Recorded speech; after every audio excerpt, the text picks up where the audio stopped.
In days of his life, the mighty hero Hercules found himself ensnared in a web of tragedy and divine wrath. The vengeful goddess Hera, harboring a burning desire to bring ruin upon Hercules, devised a malevolent plan. She cast a dark enchantment upon him, clouding his once clear and noble mind, plunging him into a tormenting madness. In his maddened frenzy, Hercules committed a heinous act that would haunt him for eternity. He unknowingly took the lives of his beloved wife and children, his own flesh and blood. The moment his sanity returned, the weight of his unspeakable deed bore down upon him like an unbearable burden.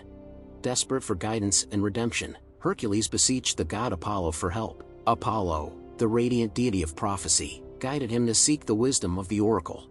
The oracle's voice echoed the chilling decree of fate: Hercules must serve Eurystheus, the formidable king of Tiryns and Mycenae, for a grueling 12 years as punishment for the gruesome murders he had committed.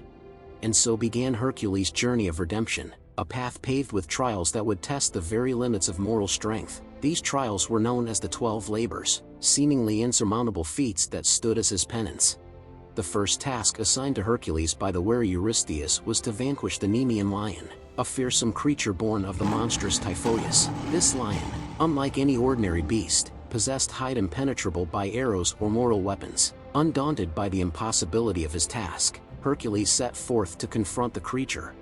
With unwavering determination, he tracked the Nemean lion to its lair, sealing the entrance to prevent its escape. His arrows proved useless, harmlessly bouncing off the lion's impenetrable hide. Hercules, recognizing that brute force was his only ally, grappled with the beast in a ferocious battle. His mighty hands closed around the lion's throat, extinguishing its life. With the lifeless carcass of the lion as his trophy, Hercules returned to Tiryns. Eurystheus, astonished by Hercules' survival, watched in trepidation as the hero draped himself in the lion's pelt. Its fearsome head transformed into a menacing helmet, but the king's unease would only grow as Hercules' legend continued to unfold. For the second labor, Eurystheus ordered Hercules to confront the Hydra, a nightmarish creature with multiple venomous heads, dwelling in the dismal swamps near Lerna. Undeterred, Hercules ventured into the Hydra's lair, determined to face this grotesque monstrosity. Hercules attacked, wielding his sword to sever one of the Hydra's malevolent heads. To his dismay, for each head that fell, 2 more sprouted in its place, an insidious regeneration. Realization dawned upon him that conventional methods would not suffice. Desperate, he called upon his loyal charioteer, Iolaus, to fetch a burning brand. With fire as their ally, Hercules and Iolaus cauterized the necks of the Hydra after each decapitation, preventing new heads from emerging. Tirelessly, they fought on, head by head, until only one remained, an immortal head that could not be vanquished. Resigned to this, Hercules buried it beneath a colossal stone, sealing its malevolence forever. Yet, a sinister twist awaited him. The Hydra's blood was a potent poison, and Hercules, seeking to harness its deadly power, dipped his arrows into the venomous substance. Little did he know that this choice would bring sorrow and remorse in the future. Hercules' quest for redemption had only just begun, and the weight of his past sins hung heavy upon him. The trials ahead promised to test his strength, character, and resilience as he sought to earn forgiveness in the eyes of gods and mortals alike. As the sun continued its timeless journey across the heavens, the burdensome tasks laid upon Hercules by King Eurystheus showed no signs of relenting. The third labor was a mission entwined with grace and swiftness, for it entailed capturing the Ceryneian Hind, a radiant deer with golden horns, sacred to the huntress goddess Artemis.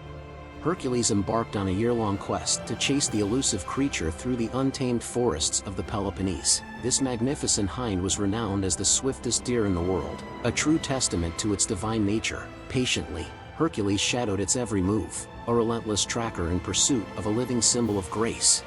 It was in the tranquil woods of Arcadia that Hercules finally found his opportunity. The Ceryneian Hind, weary from its endless flight, had paused for a brief respite, unaware of the hero's approach. With the heart of a hunter and the agility of a predator, Hercules seized his moment, surprising the sacred deer and gently ensnaring it, ensuring no harm befell the creature.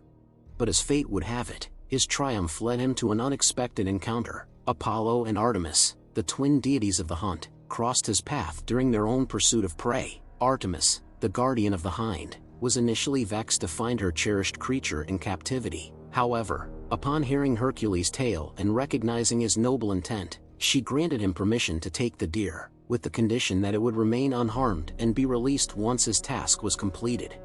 With Artemis's blessing, Hercules set the Ceryneian Hind free, its golden antlers glistening in the dappled sunlight. His sense of duty carried him ever forward, for Eurystheus' commands were relentless.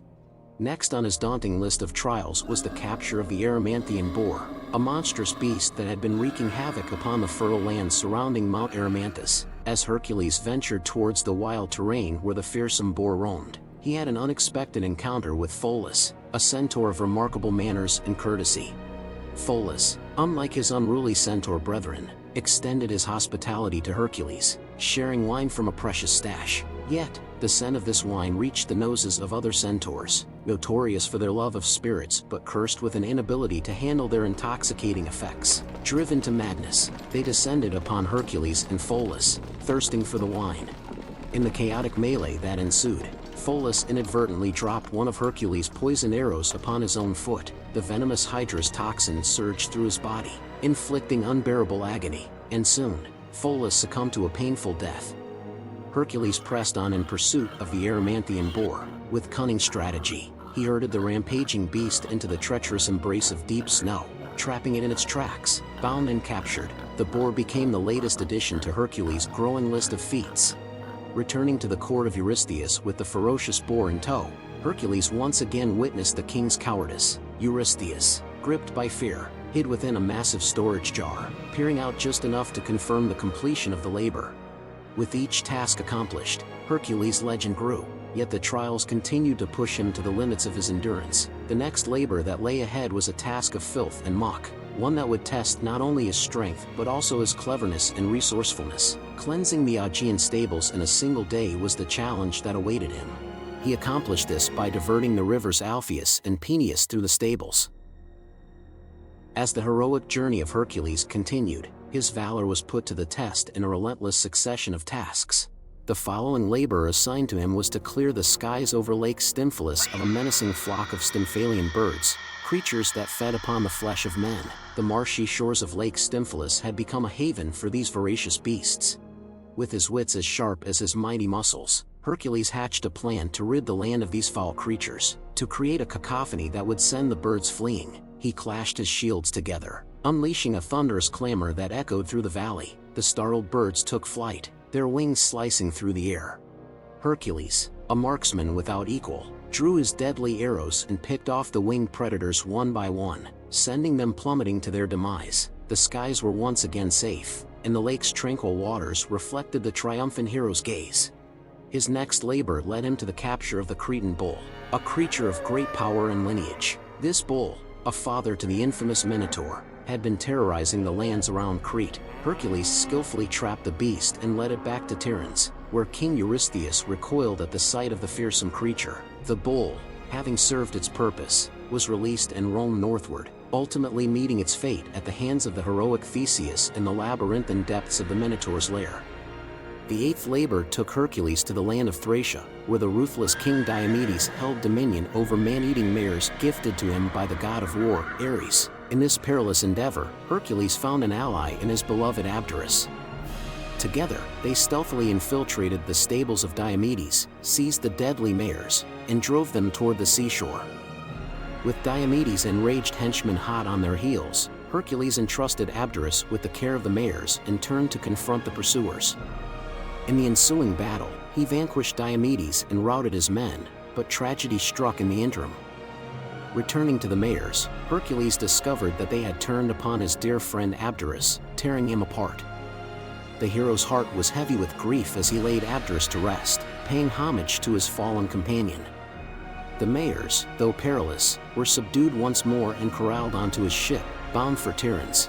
However, Eurystheus, unwilling to have such monstrous creatures within his city, decreed their release. In the wilds of Mount Olympus, they met their end at the jaws of other savage beasts. The following labor led Hercules to the land of fierce Amazon warriors, ruled by the resolute Queen Hippolyta. With his steadfast friend Theseus at his side, he embarked on a journey to Themyscira, located along the southern coast of the Black Sea. Queen Hippolyta, impressed by Hercules' noble intent, agreed to part with her prized possession, a belt of great significance, without a struggle. Yet, the meddling hand of Hera, ever envious and vindictive, cast its shadow over the labor. Disguised as an Amazon, the goddess sowed seeds of distrust among the Amazon warriors, claiming that Hercules sought to kidnap their queen. Incited by Hera's deception, the Amazons prepared to wage battle against the heroes. Frustrated and angered by the turn of events, Hercules seized Hippolyta and her precious belt and withdrew, leaving a cloud of dust in their wake. It was a labor fraught with tension and strife. As the heroes departed with their prize, their path fraught with the ever-watchful gaze of the goddess Hera.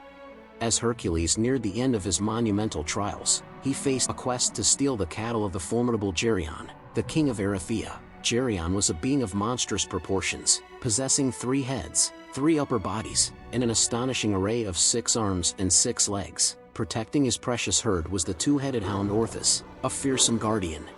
To reach Geryon's distant lands in Erythea, Hercules embarked on an arduous journey that took him through the vast expanse of Africa. As he crossed the legendary Strait of Gibraltar, he left behind massive stones, known as the Pillars of Heracles, as a testament to the extent of his travels across the known world.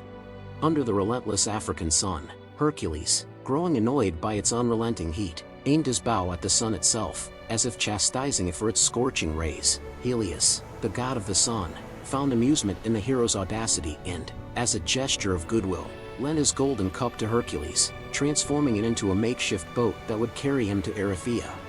Upon reaching his destination, Hercules engaged Geryon and his faithful guardian Orthus in a fierce battle. With his unparalleled strength, Hercules overcame the monstrous king and his loyal hound, securing the prized cattle.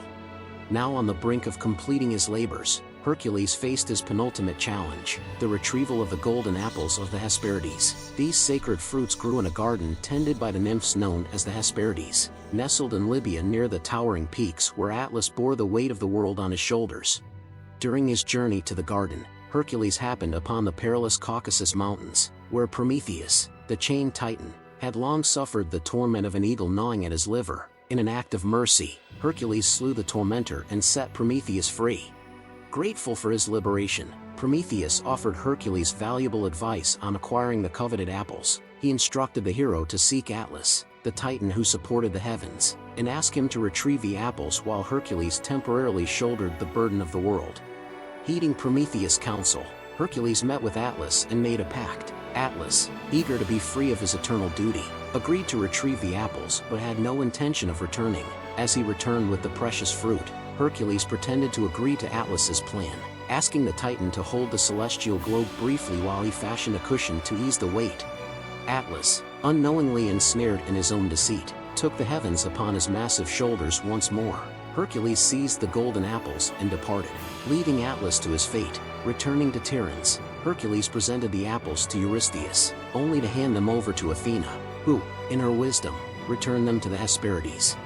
With his labors nearly at an end, Hercules faced his ultimate trial, retrieving Cerberus, the 3-headed guardian of the underworld, from Hades himself. Guided by the messenger of the gods, Hermes, Hercules descended into the realm of shadows, where he encountered his dear friends, Theseus and Perithous, forever bound to their chairs as punishment. Though he managed to free Theseus, a sudden quake in the earth deterred him from liberating Perithous. Hades insisted that his judgment be upheld, and Perithous remained in his dreary captivity. Seeking an audience with Hades in his dark palace, Hercules implored the ruler of the underworld for permission to take Cerberus with him. Promising not to harm the formidable hound, he seized the 3-headed guardian and, with relentless determination, dragged him all the way to Tiryns. Eurystheus, gripped by fear, hid at the sight of Cerberus and commanded Hercules to return the infernal creature to Hades. Without hesitation, Hercules obeyed. With his 12 labors completed, the hero stood at the threshold of a new beginning, free to chart his destiny and embark on new adventures as his own master. If you liked this video, please give it a like and subscribe for more. Have a beautiful day and thank you for stopping by.